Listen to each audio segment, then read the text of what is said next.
Yes, njove yongedde okubanga enyirira ku kimeeza n'okusinga abantu bali basuubira cause team ya Arsenal mu November ono to definition ya Black November deva nnyo ku team ya Arsenal. In fact bwetunula obulungi ennyo fixtures zebadde erina esatu okuva ku fixture ya team ya Tottenham zibadde ziraliikiriza abantu tuyinza okumalako November nga Arsenal teri ku kimeeza naye kye twalabye ku weekend ng'akwata team ya Tottenham convincing goals zadde nnya kwemu akyangudde okulaga nti team ya Arsenal oba oli awo ku lugendo lw'erikero okulaba nti ewangula ekikopo eringa erusembeddeko. Nze Boss Ibrahim andi ne senior Luyombo Ruben eri ku Javi Sports Media atukwanirizaako gwe yakatwegattako atugamba nti kindly subscribe ku YouTube channel yaffe no tufollowing ku mikutu gyonna ku TikTok kwetuli ku X kwetuli ku Facebook kwetuli so nga tetuna ne website yaffe oteekamu www.zavisportsmedia.com stories nyingi tuziteekayo anobera nga amu otegera bingi ebitambula wano munda mu ggwanga Uganda so nga tene bwerwe ggwanga weekend yawedde kati tuyingira midweek muli empake za Champions League UEFA Conference League na Europa League byonna tugenda kubanga tubitematemako kansoke nko senior akumbulizeeko omusajja omuwagizi wa timu ya Liverpool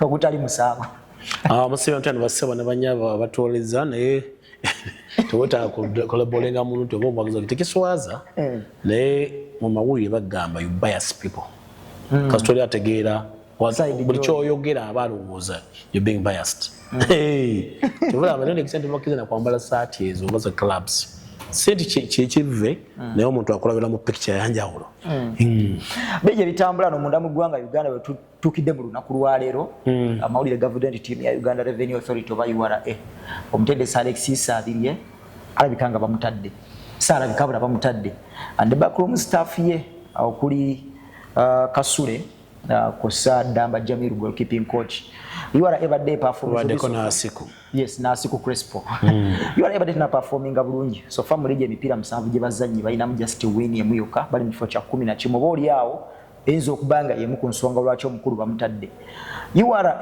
ezekyusa abatendesi yemu ku timu eziri well facilitated but na muligi ya Uganda naye bwabanga ne Isabiri eyajja nakola ebyafaayo ku timu ya Blue nangula Uganda Cup najja ku Vipers na wangula ndabo ekizibu kiri kubadde ku Isabiri ekizibu kiri ku URA yera URA okutereera kye kiriza okubanga kikolebwa cause toli sure nti bwagenda etayagenda okubanga atereza ebintu ekizibu kya URA ekiyinza okuba ekinene than what we think. Tulabe coaches come and coaches go.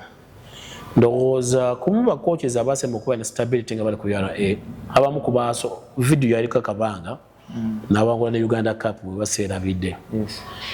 Then wajjayo ko base naali wakaseera katono tekaali kanini nnyo. Then wajja Sam Simba. Those are coach asinga okubeerawo okumala ebbanga. Naye obuzibu bwa URA Alex abadde ne spells in and out of URA.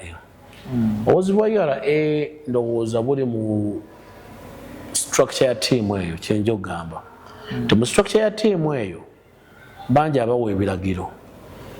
Banja abalina interest mu team eyo nga bagirunninga to me. One Robert was that maybe the CEO and the chairman fully run this team.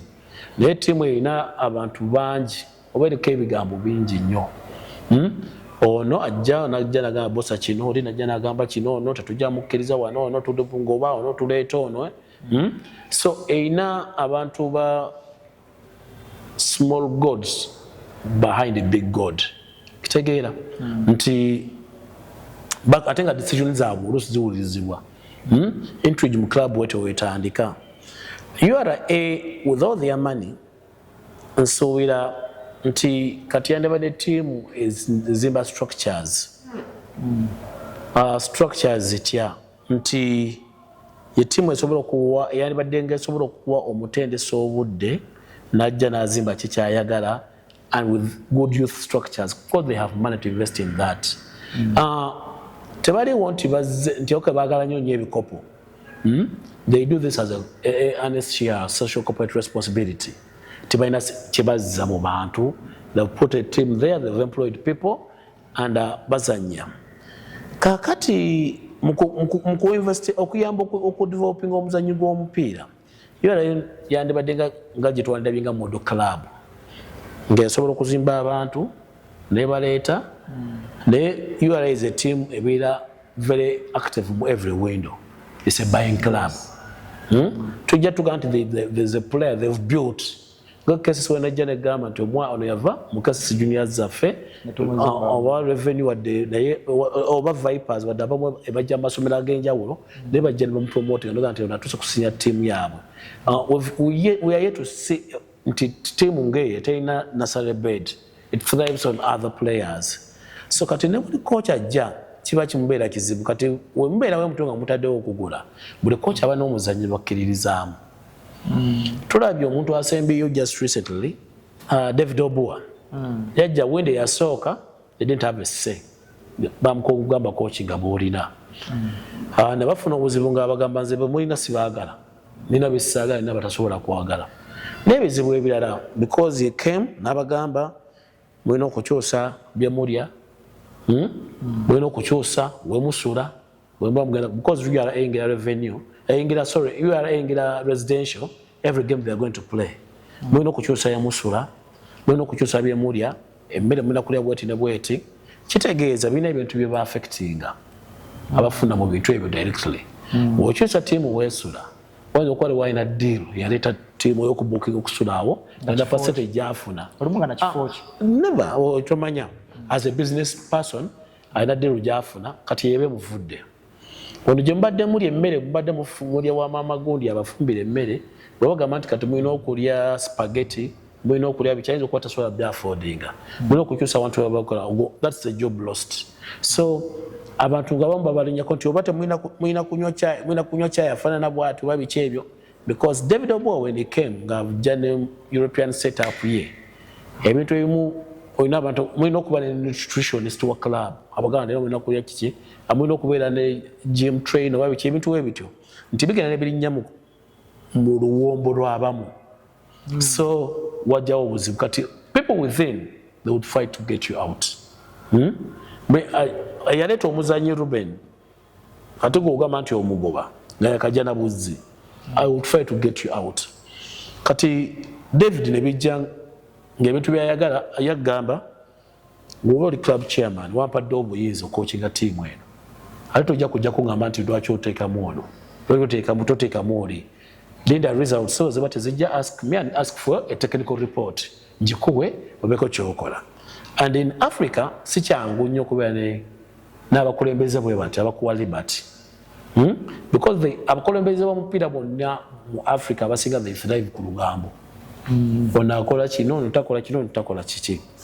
But first for it comes to Alex bamaze omuappointing after the departure of David Obua.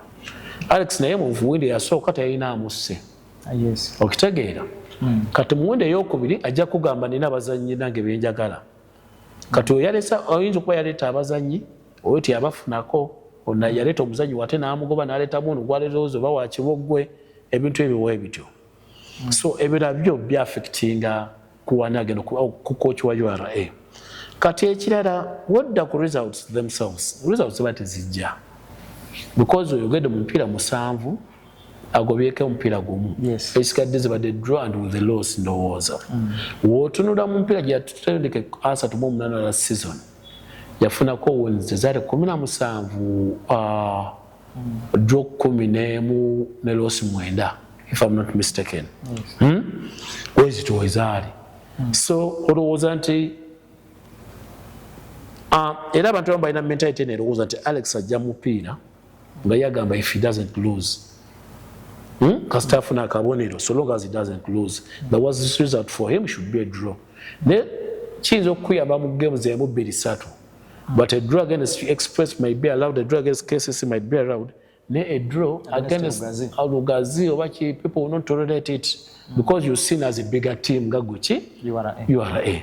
So olowooza results obutajja gyali ne position gyalimu ku mulundi guli kuba wali weetereeza bakuwa bakuwabudde wali ojja weetereeza kati nomalako season namba mu season gy'otandise bw'obanga ogenda okukkirira bukkirizi, that means you know they are coach for them.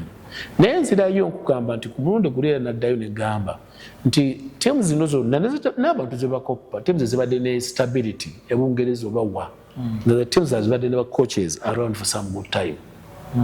Kati bw'otunuulira Simbwa yali afunye stability mu tiimu eyo.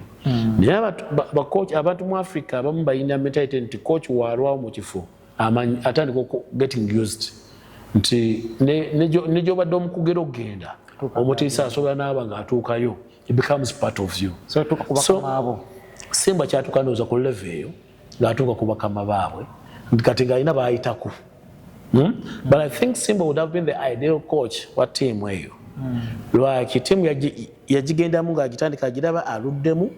And Simba is one of the few coaches, Simba, KB, Ayala, ne Matia kakomyewo, Matia Lule, Abdala banyo mipiira. Gwa yangamba yati abantu omuvuma. Nera coaches abalaba omupiira nti omukwasa team eddaka sije buddako. Olowooza abajja kusobola okukola ki? Tegogenda kuba bantu bapya gyali abadde abalaba. So olowooza nti Alex results zigye ziri abazanyi abamu yes tebadelivarinze nga batusubira ku deliveringa. There are people who have gone really down. Oba nolowooza nti maybe okubeera in and out of the squad nakyo kiba disorganizing psychologically. They've not performed to what we expected them to the level oluusi gye bali baseetinze. Naye ebiseera bisinga Isaabirye abadde nga coach abadde nga vibrant ku tiimu zonna z'abaddeko. We yali ku tiimu ya Bull nga ogenda okujja okusamba tiimu ya Bull besides abasambi abali ku kisaawe. Ojjo already olina fear factor nti ngenda kuzannya Isaabirye. N'abadde ku tiimu ya Vipers, n'abadde ku tiimu ya URA nga ali silent. Ng'ona ekifaananyi kya Alex Isaabirye ekituufu olinga atakiraba. Tugambe nti waliwo embeera ebadde mu kugira baamu overshadowinga, baamusirisa, kyekyo tekimugaana okuba nti tulaba Isaabirye omuntu kuba to be sincere. Isaabirye gwe tulabe ku tiimu ya URA season yen ne season ewedde si Isaabirye gwe tubadde nga tumanyi. Very assertive, and Chegambira died. It's not been that assertive. Go Abadabila everywhere. Alex Omlava, Oba will get his way. Garingangani Mwembe, there was even this room and Tagana Nakoma, Tagana Muchemo Yabufuzi, not agenda. We're going to expect LC chairman or Warugazi. I think it was contemplating of going that side. So, maybe he has some divided attention somewhere. They went to a day over Secho. We have from URA, wakomeddewo tubadde sibibimu. So ng'olinganga anayali n'ebyo munyiga byatasobola kwogera byabatasobola kwogera protection y'omulimu goba naki naye ng'olaba nti taliimu 100%. That level of commitment ng'erimu some bit of disappointment mu ye.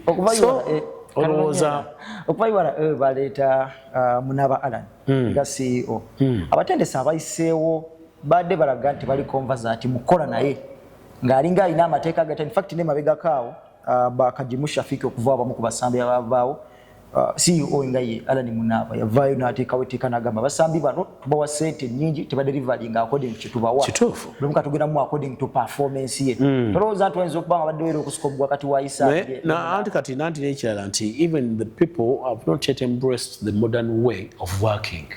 Tiba CEO balina amaanyi mu club kati akubuuza CEO aŋŋamba ki? CEO runs the day-to-day of the club. CEO has to see the budget. But what we later finances, yalaba zifittingamu. CEO has to make sure the club ekola sente ezireta bakola sente ku gates ebintu ebiwe bityo. And CEO will give you naye right luriye wansi nti olina okukola ABCD. If what okikoze wano ojja kusala sente. When what okikoze ojja kukola kino. He has to see the team is performing to that level. Kati CEO toyinza kudawutinga quality ya CJ ya Alan. Alan Mulaba played for URA emyaka gyonna. From very young I went to URA. Yabazanyira over 10 years. Alan Munaba has a master's in business. So toyinza gamba nti ebyomupiira tabimanyi tugamba tabasiyo bana tumanyi abyabazanyi abimanyi. Why he would even know one of the two reasons why the players are not performing well, and the players will also come and talk to him. Then what we to have in a professional way when atajja byasanguza mu bantu oba who put pressure on you the coach katolusipa coach abambala banga si aba kunyoma olusipa was because kapawazi bazo ko baz clippings ngato chaina entire decision to go kola kino na kino.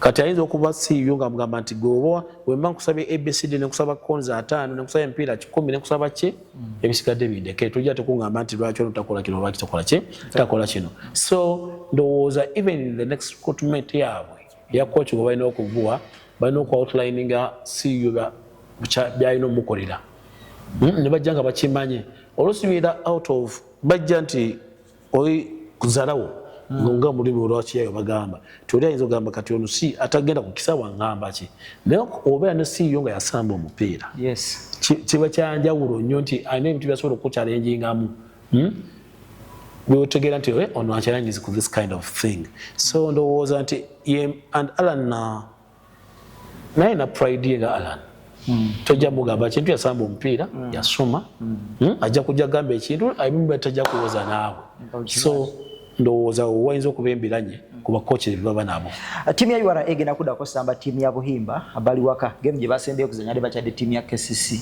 yabakutegoza de 2-1 jagale twogereko ku timu ya NEC wetwali wanonga twogera ku coach KB ngaze ku timu ya NEC ngadda mbigere bya Hussein Mbalangu nga tugamba nti alina okubanga struggling nnyo okulaba butyo bagenda okubanga a transforming timu okujja mu kifaananyi kya Mbalangu aliteke mu kifaananyi kya KB okuva we yakajja tanaba kubanga wangula game yonna game jasembye okusamba da samba timu atana yogera ku Mbalangu nozijukiza before you even talk of NEC or the possible replacement ba gone because is a take katilia license A coaches bano bakiyateka bayinza okubeera for some limited games kubanga they have to act mangu katulaba nti there are 2 more games zigenda okubeera zizanyibwe and then the teams go into residential for Africa Cup of Nations awusawo tewajja kubeerawo ki leegi then the possibility one would maybe have thought maybe Mbalangu, who was also result oriented, would walk straight into URA. Naye ate waliwo coach of course wabadde Ruben badde ngamba nti URA badde tunuulira Chiwa. But if Chiwa is still doing his badges but Chiwa kati wali nomufuna wa egwa ayinza okukola naye kati in that position Chiwa omuntu gwasobola okukola naye obulungi I will respect him nodi gwakola nga respecting bulungi nnyo tisiki wati afunye omulimu to the ideal candidate will be Sam Simbwa bwogedde ku Mbalangu Mbalangu embeera zaade nazo ku timu ya NEC tubadde nga tuziraba ng'alina osikambukagano ne bakamaabe adakola ne Alan aba URA balimu olukungukungu batayagala lusigakano na ate bino bintu byayagala bamugambe tokola kino because alinamu okubeera stubborn tiimu z'ebitongole zonna tezagala stubbornness because zo zibonereza mu bitongole bababonereza mwena code of conduct gyolina okuba nayo so Mbalangu mulaba he has maybe 40% chances if they can pull it off no doubt they can get Chiwa ne Simbwa ne babagatta ne kubaga Simbwa yakola ne ng'omuzannyi we no midfielder Manko and Gorola is such a quiet man and then omupiira agumanyi bayinza okuyamba. But now they have to look for a goalkeeping coach. Do they go back to Billy Chigodi yali abakoleddeko or they look for another coach? Ate Billy naye yali akozeko ne Simbwa. So you think ndowooza nti nze to me Simbwa naye Simbwa ekiriwo nti ali ku national team. At the moment endagaano ye yaweddeko yali egwako ku 24th November. Met to understand bayinza obutamuwandagaano till after Chan. See, straight after AFCON. Naye katuwa ne level because Simbwa is this kind of coach ayagala okukola every day. Tayagala kulinda awo byakulinda kuba under woba domulaba ne mu national team is not that very much involved. Naye bagenda coaching abeera wali ebbali n'akola kitegeera and sijja ku revealing what he gets. No what nti club would pay more money than what he gets at the national team. And Simbwa is a day-to-day coach. And to me, Simukotila Kadingidi because he's my friend. I think he will be the ideal coach to replace Alexis Savile.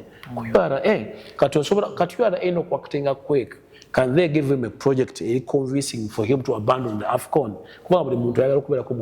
Yes. To abandon the AFCON. Gataina ndagano wano kubaga jagenda kola nga nkonda kola za allowances. Tetugenda kuwa sente wezi titi when we revise your ndagano. So olowooza nti singa you are that convincing they can jump to him ne bamumatiza. Na bono mulimu asobola okukola and if they want Chiwa Paul asobola okukola bulungi ne Simbwa can work with other people abasigaddewo bulungi nnyo akolaganika naye so ndowooza nze that's the way they would have taken.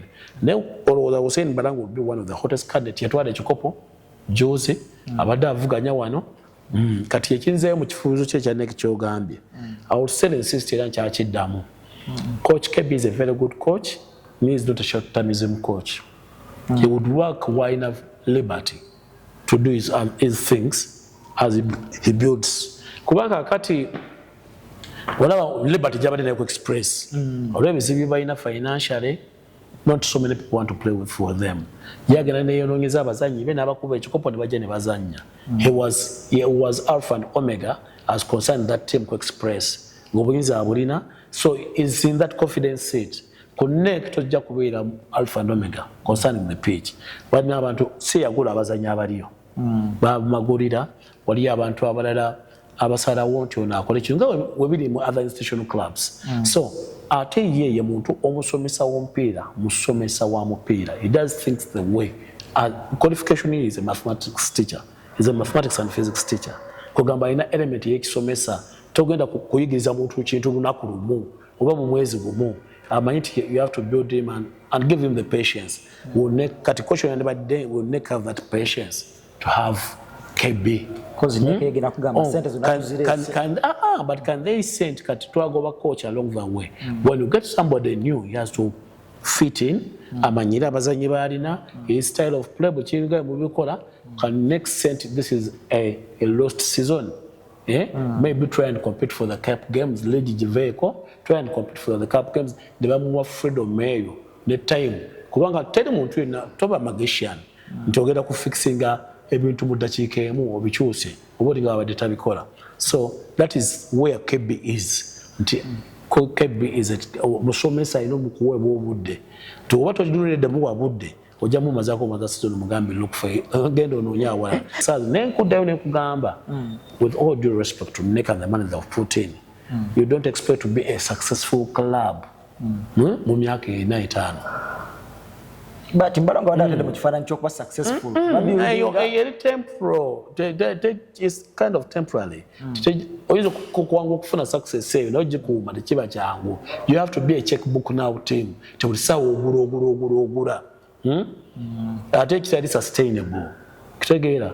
Kiwebe ku team nga Manchester City with all their money labe babakapinga. Now the battles are going slowly by slowly. So olowooza nti it's Chelsea yakikolako nga bodi yakajigula ku Abramovich yakajigula kubanga nego yajigulako jukira mu forgetting the candidates ne yasoka nateka mu center n'agitufuura timu eryawo. Abramovich najja with this sente n'ateka mu sente n'aleta Mourinho ne bakuba abantu season nga 3-4 nera ne baddamu ne bakola ki ne babika ne baddamu ne bazimba kati ne baddamu to rebuilding or timu okula mpola. So it's not that kind of sustainable. Era olowooza tujja kujja competing favorably with the big players ababaddewo, the KCCA of this world, the Vipers, now Kubaka Vipers go to the pocket and AC Villa. The same story n'okuba ne ku tiimu ya Kitala. Because teams ezo bbiri zafuna promotion mulundi gumu. Ne zijjawo ne zivuganya mu season nga bbiri ezadde zidiringanye. Akadde kano Kitala eyagala weeyogereranga ne KCCA weeyogerera ne Kitala weeyagala okuyimira. Wali ofumbye ku mata? Yes. Lugagenda waggulu. Gama ne gakka. Gama ne gaddawo. Kikyotegeeza. So speed eyo gambukirako nga gatuse ku boiling point. The team wezigiramu speed ne zikuba abantu off card ne babakwata wano kulaba after some because you use a lot of money to do that. Ogenda kulanga cash flow tekyaliwo. Kati n'omuntu abizemu atandika sente omupiira teguza sente weziti soka tule meeting ewete noddayo ku nomo bagenda okujja mpira nga tebamanyi mbeera za mpira. Nze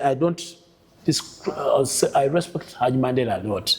Haji Mandela bakubanga abantu mu Villa naye nga Villa timu bali bagizimba dda ne bakuba abantu.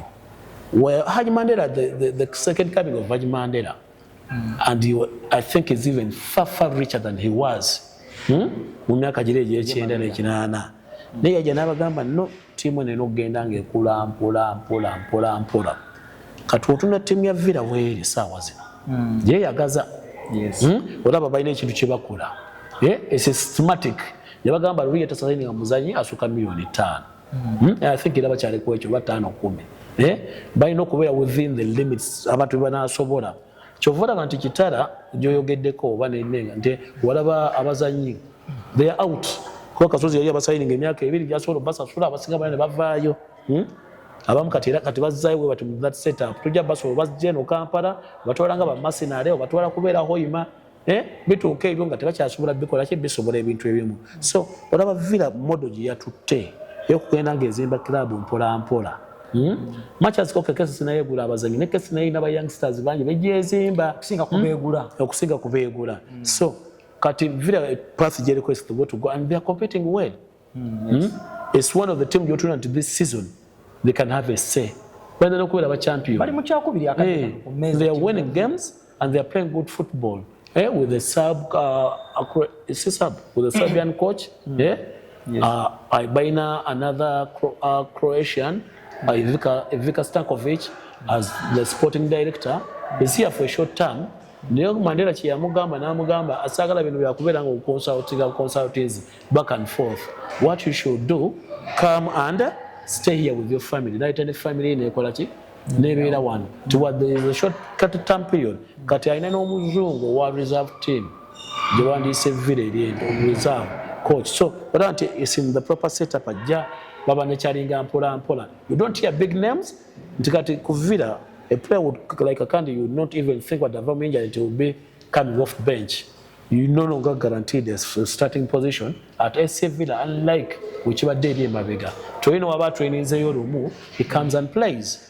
Nadange tanso kunya timu ya Villa ngeri jezanya nga Patrick Kakane tebamuina but mumwana asani mubiru gakola gati deliveryinga onunya no gambira nti kati Kakanda agenda kubanga asamba cause kati mu Franks yaino kubanga asamba eno mubiru gya asamba eri kasunde gyazanyi kubirongo ga kati bato bayigana jibu kati bamuyingiza na munda asamba midfield wana ba Aslam we bazanyi so Rose anti even by the way one of the fastest improving players abadde asani mubiru those akati omutwego gwateredde is now settled Lulia Juke Arim Express Nagatacha Nagana Mukesisi Nagamba he was heartbroken Simaba Murekata Mugamba Muresewa Nabanu Ningai waxed out then he has a personal managing Aligakitawe and is a Villa fan so I'm going to mucho national emipira jajira I think he's now settled and matured into a player Uganda going to kufuna mu in the near future Munjuka chuka zebaina ndaba kati Frank Sebufu bamutandisa over Charles Ruanga. But you cannot have Charles Ruanga compared to Sebufu. Yes, Charles Ruanga Neymar, he plays more of a Fabinho Azanya.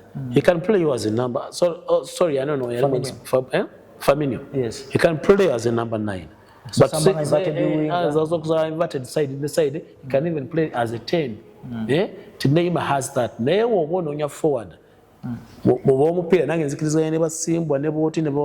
I would first look at height, presence. Do you have somebody who has presence in the box? Sebufu, I know height. Those are about header. If it was somebody else, all our presence here with defenders, he can hold on to the ball. When system with the lone striker, I know Sebufu will hold on to the ball. And Sebufu has some good exposure, much as Tana Sabompira Banga Denenyo. He played for Akiso. He was 2 seasons in the USA. Where you think they do things differently. So you can look for a place. I don't know forward options is if you're playing the same team like Bull, a better compact defense, you need that striker and you think you need a Neymar. Abanga force 9. So I think they need both. Nenga Sebufu, I think will play ahead of Neymar.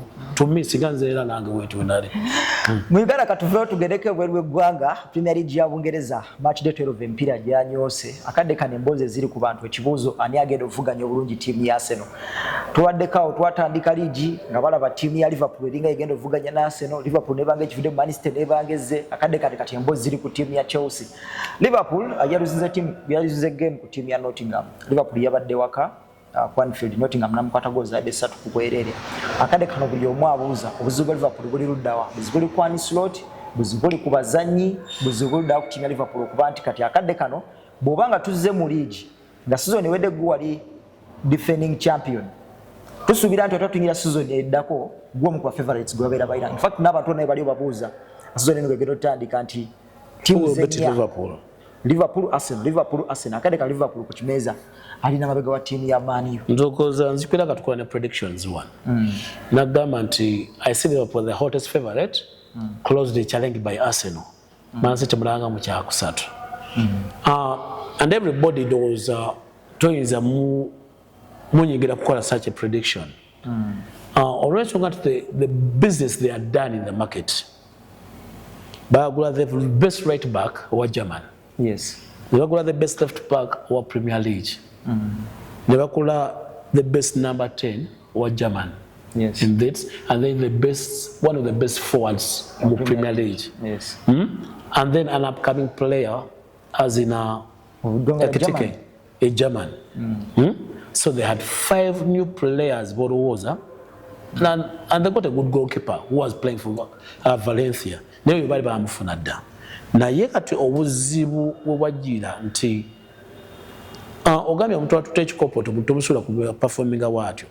Kyaliwo ku Klopp ku Liverpool. Klopp yatwala ekikopo season eyaddako byamwocha. Naye yo izo mugamba nti byamwocha inawe yalwaza abantu bangi. Neduka n'okumalako season ndowooza nga ba Henderson bibasamba center back. Yes. Yalwaza abantu bangi nnyo. Abantu abamu ne bagamba nti abantu abamu bawangudde ebintu bingi babakoze batya. Naye in this Liverpool side ekisinza omutawaanya. Slot yagula abantu. Yes, bantu balungi nnyo. Ne yagula ate nga ndowooza tamanyi ngeri kijagenda bakozesa. Ku kimu ebyo mutawaanyiza. That is what we've seen in a few instances. He has used his one of the best number 10 or the best midfielder. Namuzamu number 2. Because it happened at one time, ku bench inako Frimpong and played Soboslai. I'm not saying Soboslai played bad as a number 2. Kono Bradley. Frimpong yali omulamu Kono Bradley nga munadde. Ate Frimpong yamwingiza era namwingiza maaso because he can play as number 7. Naye obuzibu bwalina nti kati bimu confusing, and then there's that substitute yatera okukola for put off Konate, bring in Graven back and take Graven back to center back and then put on somebody. Nti he doesn't know how to use these players byaguze. Kati abantu batali kukoda utinga na bwokochinga. Naye obuzibu nabo balina not team loses. Let's look at Manchester City. You cannot lose 7 first team players. No bata. Yata down Nunes, nata Diaz, nata Robertson Adam teka kati Robertson abera ku bench abali tatandika na firwa Jota oyo yamufirwa, then na losing Trent, na losing Shimikas as a cover, na losing ne no mwana ali Aston Villa Elliot. That's 7 bodanga balinga bayambala babera ku team. So kakati oyingizamu abantu abapya, they take time to gel, to adopt. Nti musore eri yasooka gyogamba janatwalawo ekikopo kibadde mugamba, he did not change nobody. Yakoyisa abazanyi balina, yakyusa Nunes n'ateeka Oga kupoeka, akyusa Wataro n'ateeka Gravenberch. Ati Gapco yaliwo already, ne Gravenberch yazzabuzi. They were in the team, bamanyi the chemistry ya team wetambula. Now you've lost 7 people in the dressing room. But very important. Bajja kweka olusu waliwo webekweka nti of course emotionally nga gundi wayogera nga ba Scotland to teach Jota, they still miss his presence, he was close to them. Naye waliwo byogamba nti kati this isn't about the Jota thing. Zanyi they are not aggressive enough. Kwotunula nti Van Dijk yakyogedde wagamba nti they were losing the ball and recovery they are not pressing the ball, but lost on ideas. The philosophy batagikiririzaamu. We are trying ekikopo kya league yagamba he did not change anything a lot ku bintu bya Klopp yali akola. So yakolanga ebintu byebimu ne maybe a more restrained way slightly. Era ku mulundi guno n'agamba nti he wants to change and do position football. Olaba bapassinga ne bepassingira nti you cannot open up teams ezikubwa team ezijja ng'ojja kuzanya Arsenal, ojja kuzanya Man City and Liverpool. All teams that is got apart from the big teams, they sit behind. Nature bakola nti you pass that ball quick, you mangu nnyo and you press them. Oba gubba nti kati banava mu half yawo. You press them, never call sense of it. That's what Arsenal does, that's what Manchester City does. But this Liverpool, this does not press. Te abantu bapasinga wotu ndo katinga goal number 2 je baba kuba. Papa kwa utataka be tume passing mpira gabaja bakuba touch embwemu ne baleyinga back cut back ne bateba omupira. Wotu na goal number 3 je baba kuba era omusajja abalese nobody commits to him. Nabaita makali nakuba shot, goalkeeper naguza, and then nebaguzamu nga mu midfield wali bantu bakolaje bakirenga mupira ogwo. So they're not pressing on the ball, and ekintu kyabazanya kiri buli mwakiraba. Why that passing, expressive food passing, no passing, bajja kujja buli mupira nga wadi ne position esinga. Waliwo njogera egamba abantu erimba bantu wakadde kano bagamba nti Liverpool no yewangulidde ekikopo season ewedde. Gwakuba Arsenal ne Manchester abandi badde ba compete abandi bafu mu season yezo. That is what happens mu every season. Wabereyo omuntu agenda off. Nekati wowotu nti he will need to be given time. Wakitegeera ekisooka Katonda yamuyamba n'awangula ekikopo luli. Using the players ba Klopp yalina apart from a few changes nga was get. Kubanga era endo yaliwo. Goli yamugula Klopp. Gravenberch yaliwo talina kiryawo kyakyusa nnyo nti naye wojja n'otandika ti now I want to do my philosophy. N'ogitandika, you need to get time for your philosophy. Because maybe these three midfielders were used to pressing the game. They work wakati buli Szoboszlai wabeera mu midfield. McAllister alabika bulungi ne Gravenberch. So Szoboszlai wabeera out of that midfield. These people, you see these people struggling. Nti bye complementing nga wadabanga front three ya Klopp. Yes. Firmino, Mane ne Salah. One of them watajibera mungera bikabubi. So neno midfield wetu weri. Nti why if tukatekisenga kunyiza abantu, why do you have your best player and is more effective in attack areas because it's about opponents problems? Ngo ina Gomez ku bench. Wado ina reason to be center back abo ina batono. You have only 2 center backs. Gomez is the cover center back. Why don't you play Gomez in one of the games or bench Konate? Because Konate kumupira nga goal number 1 je baba kuba. Yasoka mupira nga asobola n'okudda mu maaso nfuna n'amufaulinga oba asobola okuyisa mu throw. Neko nato okuva emboozi za Real Madrid we zamuyigira mu ndabanga omutindo gw'okusse gwakkamu olagolo Manchester yabateeba Haaland mpira gwe yamutomerako nti because Gomez gundi agamba the when he played ojukula mu kikopo kye baatwala yagamba his best partnership ye ne Gomez Van Dijk, not even Fabinho. Ada Fabinho center back yasinya was like Gomez because Gomez amanya pia bakamukubisa ne Fabinho mabege. Gomez atika abantu balwadde. Gomez confidence agirina, is calm, is quick, much as India is a mutabuli. Kati why don't you send kati olowooza nti bagundi olina bangi, you have now a Gomez full mulamu muteeke mu bench ge Konate in one of the games mulabe.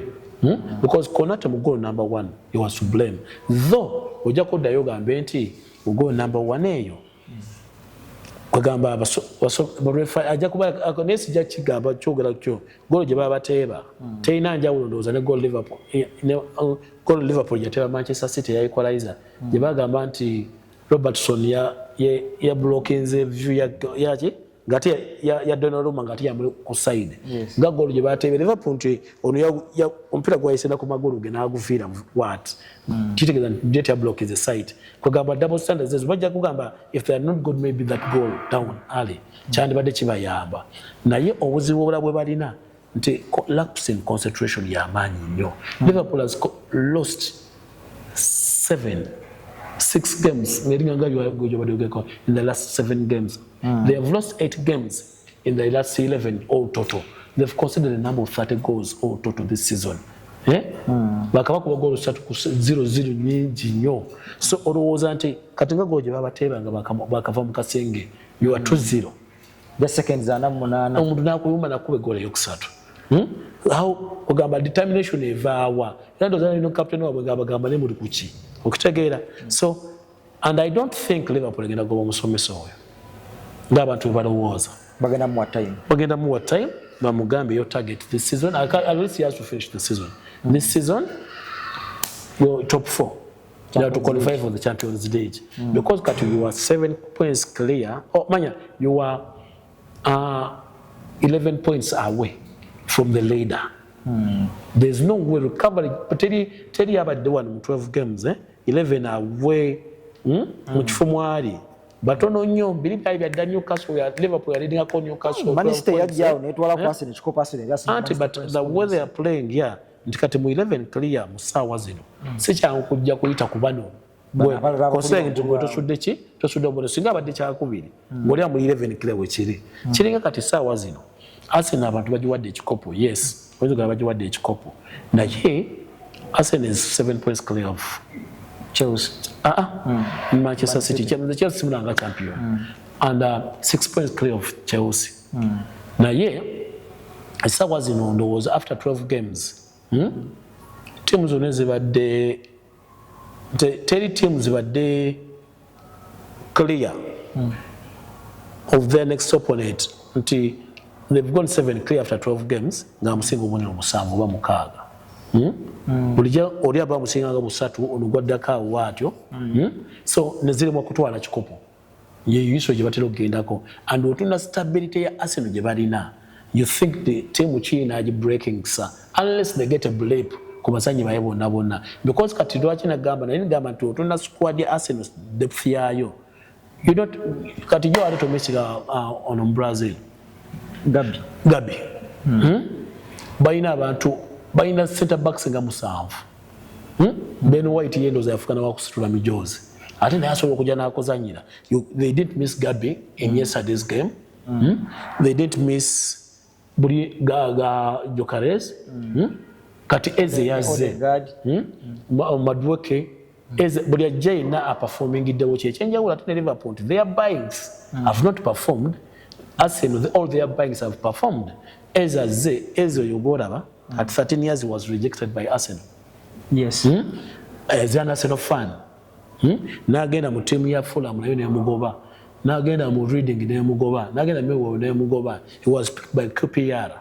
Now this is the years after going to Crystal Palace as an Arsenal fan at 27 as he's writing history. He's the first player to score a hat-trick. Mu North London Derby since 1978. Yeah? As abantu is not having that freedom gaji yaina mu Crystal Palace but is doing things the simple way no mpira gaji abada so kuteba goal zenya is doing things you're not even missing Odegaard mu team eno is playing pretty well so olowooza nti Arsenal balance ujerina nekintu ekira nti kati wotuna omusajja ono abadde ne team y'emyaka 6 ajimanyi kati he has got the stability ya team weyo. It took 7 years for Alex Ferguson okwangula Premier League. Ngaba mule league tiyadi Premier League by then. Ngaba mule so muwo mulimu. Ne season ya soka bali bamugoba. Ne after in the 7th year na wangula. Nataka kuzimba out. Kati olowooza nti with Arsenal with Arteta they can build a dynasty.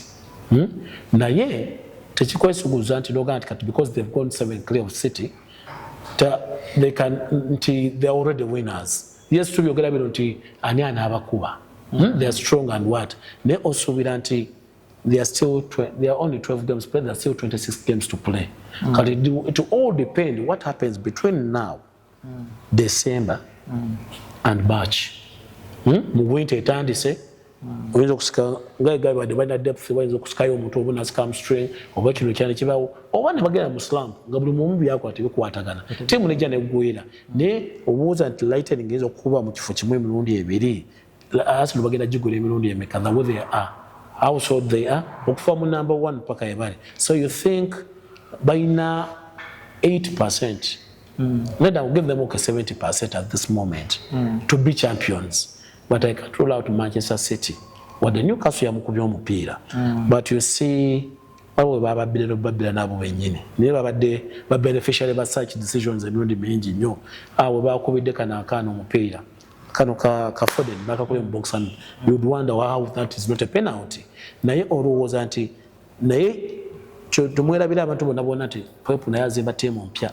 But team ye eraga all signs of being a very good team within a very short period of time. So I think that the exact team to push Arsenal now will be Manchester City. Ekiri ku menu ya timu ya Arsenal ekiddako game ya timu ya Bayern abagenda samba timu ya Bayern UEFA Champions League then ngabaloza ku game ya Chelsea ya weekend dako mu Premier League. Arsenal ngagenda samba timu ya Bayern. Arsenal achali unbeaten mu Champions League tana conceding yo goal yonna.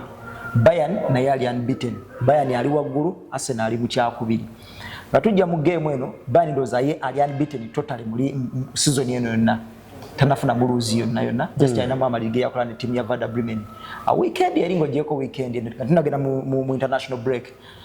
Arsenal ateta yazanya ku Vincent Company 2023-2024 yali quarter final bani najja na mujjamu twatugenda mu game ne bigambo byali bingi nyo kusaidiza abatendesi. Yes ateta alinga aluddewo ko but Company alinga yakajja bonani agenda kubanga nga tugenda mu game eyo factors kyezigenda okuleadinga ku timu emu okuwangula omupiira guno beat Arsenal oba timu ya Bayern era gwe kitolaba mu game ne kizo okuhappeninga.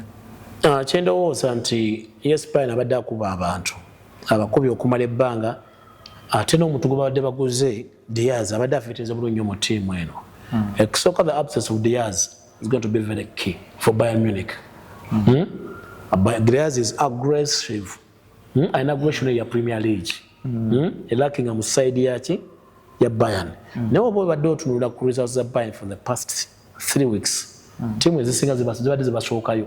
Yes. Ne bayisanga musanze ne ku weekend team yabasooseyo goal Freiburg. Goal 2. Ne bagenda bagikuba omukaaga but for the Bundesliga those ones they will beat. Team eziri mu Bundesliga ezamanyi zinga 2 oba 3. The rest was bazanya team ezija zikuba. For a Champions League game, Europe of course the approach is different. Ne olowooza nti Arsenal wa designer Bayern Munich enenkezo nene if they can suck out because Hurricane makes things happen. Yes. If they can cancel Hurricane bamujja mu game eyo. And without Diaz olowooza bajja kuzola Musiala is still way off but akoma we. Olowooza nti Arsenal enenkezo ku timu ya Bayern Munich mu area zonna ubukopereze by by department. Twogeremu ko department against department. Nti forward line ya team ya Bayern agoina Diaz, na Hurricane ne Michael Olise. Against defense line ya Michael Olise ye kansolinga bulungi nnyo ne Calafiori. Asomo na ase Calafiori. Michael Olise cancels with Bukayo Saka. Bajagala tu forward line ya Bayern against defense line ya team ya Arsenal. Anta Calafiori has faced all characters. They are players in the Premier League. But Olise sibe bamubuka banji nyo ba faces kusawa eno. And has stood out to be solid with defense eyo. Kutegeera. Tunagiriye Timber against Luis Diaz. Diaz tadimu. Diaz has 3 months suspension. Okutegeera. So the debut dene ku team ya Bayern. So they have to cancel out Olise titabere involved nyo mu bya mizannyo ekyo. Umbozi banaleetwa n'omuvubuka ono yali mu Man City yani Sani. Iro Sani yagenda na kugona. Ali ku yayitageze Turkey. Ali Turkey. Yagenda Turkey. Ali kugata Sarai. They have a devoid waliko side ya wing game. Bayeta Gnabry asobola okusamba ne batamsamba. Gnabry but is a direct player aduka budu sa Timber abasobola. Atodi yali ku team ya Arsenal. Yabo Timber abasobola. Then Hurricane. Then defense ya Arsenal. Hurricane izo kuba n'enkizo kuba forward baabwe. Ne olowooza with Saliba there. There's no introduction to Hurricane. Tibagenda kufesinga abantu already bebamanyi. Kati otunda ko defense ya Arsenal yetunuli. They play flat 4. Scaferoi, Calafeo Timber. I think it's going to play inkapinga bwe yazanyi. Inkapine Saliba. Okiraba bajja okuzanya. Ayinza n'okuzuuza mu scale or something like that. Ne Saliba. Whoever he puts there. Kati ogenda wano Declan Rice. And Ruben has been a big control of this game. Kati olina ku team ya Bayern mu abakulu bakuze. Starting from there goalkeeper Manuel Neuer. Yes. A 40-year-old Manuel Neuer tachali goal ajukwata netachali reaction ye tachali that quick nge yaruri tacha jana ira mupira nga wera agwereri because of what time distance ya covering. So nze ndowooza Arsenal ine nkizo neno otuna midfield engineer Zubimendi Declan Rice Eba Eze bantu bonna bateeka bonna ne wateeka mu oli omusipana who can play as a forward. So olowooza Neymar Maudeke is also back into contention, by the way. In Trossard, he has so many players to call upon against a band side. When people go so close that maybe both teams can score, they will for an outright win. I'll go for Arsenal to tell you that Arsenal will win that game. Arsenal mwado wangu lo mpira. Liverpool ajasamba timu ya PSG. PSV. Yes. Abajja kubasogege bagezako abadaaki. Nabalabye nga bazanya ku weekend. They play the typical Dutch game. And omusomesa atama PSV and those bonna abaliko ku bench yabo, they don't need homework about what PSV does. See a game again back and ubulizanga ngabasomesa to think about it. Bajja kuza ba Premier League bote babamanyi. Never know these are backroom stuff y'abadaaki. And they've been in those clubs. On the other field, I think as the PSV. And as Liverpool needs that game a lot for their men to boost. Kubanga abantu badde basuubira nti kati they are starting a run of easier games. So okola kanti you still have character. You bounce from a bad loss, now come out to a big loss. Where we thought nga wabagera bangula Aston Villa, ne bawangula ne Real Madrid. Kati olowooza nti if they win PSV, bayinza okutandika going to run. They can put in a run of some 4-5 games. Kwa kati tukyajja no mwabasibe sente noga nti Liverpool agenda kwawula games 2 oba 3. Nekati wotuna mu fixtures ze balina. You think they can start a run from the PSV game? Abamba ade balowooza nti bazisobola nakitandika ko Nottingham ekibira kyafuuse ekibira. So you think they can start that run? It's a confidence game. Yoyinza okugamba kubayinza okuzimbira for what was in December, because remember they have 7 games, now they have 6 games in 20 days, so you need to have consistency. Sagala tuva nga tompadde ku predictions zo UEFA Champions League bagenda okubanga asambibwa onako olwokubiri tulina Ajax nga samba timu ya Benfica. Benfica, go for Benfica. Tulina Galatasaray asamba Union Saint-Gilloise. Galatasaray are stubborn and they are very attacking. Germans zitawanyo teams attack both teams to score, Galatasaray to win. Tulina Bodo Glimt asamba timu ya Juventus. Juve. Wadekaja bata wanya but Juve will win. Inconsistent Borussia Dortmund asamba Villarreal. You go Galowa. You go for over 2.5. Tulina Chelsea Barcelona. Chelsea are stubborn. Barcelona ngodi yakomyewo. No mwana wa left on. Yamal wali. But they have no Pedri. Yes. In that team, central midfield, and also with gondi akobagenda pacha kaida konyo on South America. Pedro. Ano yava mu team ya Brighton. Iyo Joao Pedro. Caicedo. Caicedo. Caicedo is going to be key to that team, how they perform. And Chelsea has a lot of inconsistencies. Nadamu backline yabo. Tomanyi bridge bye bakola bye bagala.